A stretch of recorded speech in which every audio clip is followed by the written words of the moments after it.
Lukas 2. Kelahiran Yesus. Pada waktu itu Kaisar Agustus mengeluarkan suatu perintah menyuruh mendaftarkan semua orang di seluruh dunia. Inilah pendaftaran yang pertama kali diadakan sewaktu Quirinius menjadi wali negeri di Syria. Maka pergilah semua orang mendaftarkan diri masing-masing di kotanya sendiri. Demikian juga Yusuf pergi dari kota Nazaret di Galilea ke Yudea ke kota Daud yang bernama Betlehem, karena ia berasal dari keluarga dan keturunan Daud, supaya didaftarkan bersama-sama dengan Maria tunangannya yang sedang mengandung. Ketika mereka di situ, tibalah waktunya bagi Maria untuk bersalin, dan ia melahirkan seorang anak laki-laki, anaknya yang sulung, lalu dibungkusnya dengan lampin dan dibaringkannya di dalam palungan, karena tidak ada tempat bagi mereka di rumah penginapan. Gembala-gembala. Di daerah itu ada gembala-gembala yang tinggal di padang menjaga kawanan ternak mereka pada waktu malam. Tiba-tiba berdirilah seorang malaikat Tuhan di dekat mereka, dan kemuliaan Tuhan bersinar meliputi mereka, dan mereka sangat ketakutan. Lalu kata malaikat itu kepada mereka, "Jangan takut, sebab sesungguhnya aku memberitakan kepadamu kesukaan besar untuk seluruh bangsa. Hari ini telah lahir bagimu juru selamat, yaitu Kristus Tuhan di kota Daud. Dan inilah tandanya bagimu, kamu akan menjumpai seorang bayi dibungkus dengan lampin dan terbaring di dalam palungan." Dan tiba-tiba tampaklah bersama-sama dengan malaikat itu sejumlah besar bala tentara surga yang memuji Allah, katanya, "Kemuliaan bagi Allah di tempat yang maha tinggi, dan damai sejahtera di bumi di antara manusia yang berkenan kepadanya." Setelah malaikat-malaikat itu meninggalkan mereka dan kembali ke sorga, gembala-gembala itu berkata seorang kepada yang lain, "Marilah kita pergi ke Betlehem untuk melihat apa yang terjadi di sana, seperti yang diberitahukan Tuhan kepada kita." Lalu mereka cepat-cepat berangkat dan menjumpai Maria dan Yusuf dan bayi itu yang sedang berbaring di dalam palungan. Dan ketika mereka melihatnya, mereka memberitahukan apa yang telah dikatakan kepada mereka tentang anak itu. Dan semua orang yang mendengarnya heran tentang apa yang dikatakan gembala-gembala itu kepada mereka. Tetapi Maria menyimpan segala perkara itu di dalam hatinya dan merenungkannya. Maka kembalilah gembala-gembala itu sambil memuji dan memuliakan Allah karena segala sesuatu yang mereka dengar dan mereka lihat, semuanya sesuai dengan apa yang telah dikatakan kepada mereka. Yesus disunat dan diserahkan kepada Tuhan, Simeon dan Hana. Dan ketika genap 8 hari dan ia harus disunatkan, ia diberi nama Yesus, yaitu nama yang disebut oleh malaikat sebelum ia dikandung ibunya. Dan ketika genap waktu pentahiran, menurut hukum Taurat Musa, mereka membawa dia ke Yerusalem untuk menyerahkannya kepada Tuhan.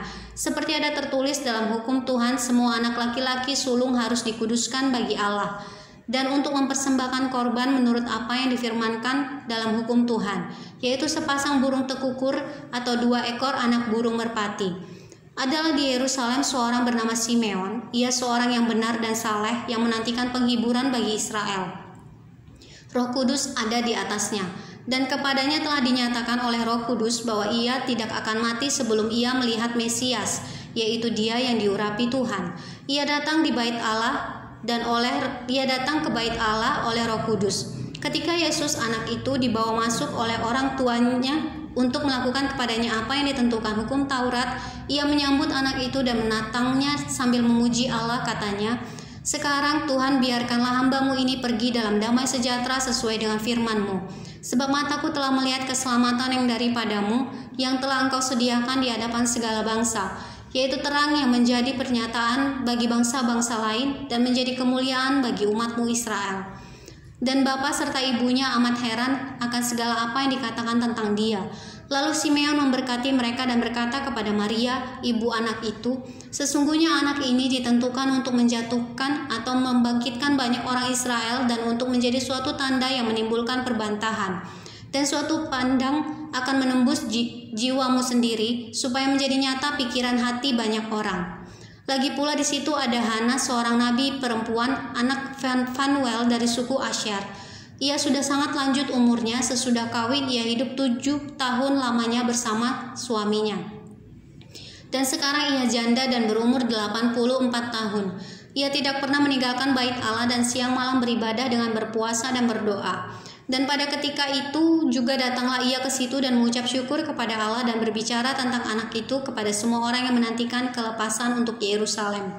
Dan setelah selesai semua yang harus dilakukan menurut hukum Tuhan, kembalilah mereka ke kota kediamannya, yaitu kota Nazaret di Galilea. Anak itu bertambah besar dan menjadi kuat, penuh hikmat dan kasih karunia Allah ada padanya. Yesus pada umur 12 tahun dalam bait Allah. Tiap-tiap tahun orang tua Yesus pergi ke Yerusalem pada hari raya Paskah. Ketika Yesus berumur 12 tahun, pergilah mereka ke Yerusalem seperti yang lazim pada hari raya itu. Sehabis hari-hari perayaan itu, ketika mereka berjalan pulang, tinggallah Yesus di Yerusalem tanpa diketahui orang tuanya. Karena mereka menyangka bahwa ia ada di antara orang-orang seperjalanan mereka, berjalanlah mereka seharian perjalanan jauhnya, lalu mencari dia di antara kaum keluarga dan kenalan mereka. Karena mereka tidak menemukan dia, kembalilah mereka ke Yerusalem sambil terus mencari dia. Sesudah 3 hari mereka menemukan dia dalam bait Allah. Ia duduk di tengah-tengah alim ulama sambil mendengarkan mereka dan mengajukan pertanyaan-pertanyaan kepada mereka. Dan semua orang yang mendengar dia sangat heran akan kecerdasannya dan segala jawab yang diberikannya. Dan ketika orang tuanya melihat dia, tercenganglah mereka, lalu kata ibunya kepadanya, "Nak, mengapakah engkau berbuat demikian terhadap kami? Bapamu dan aku dengan cemas mencari engkau."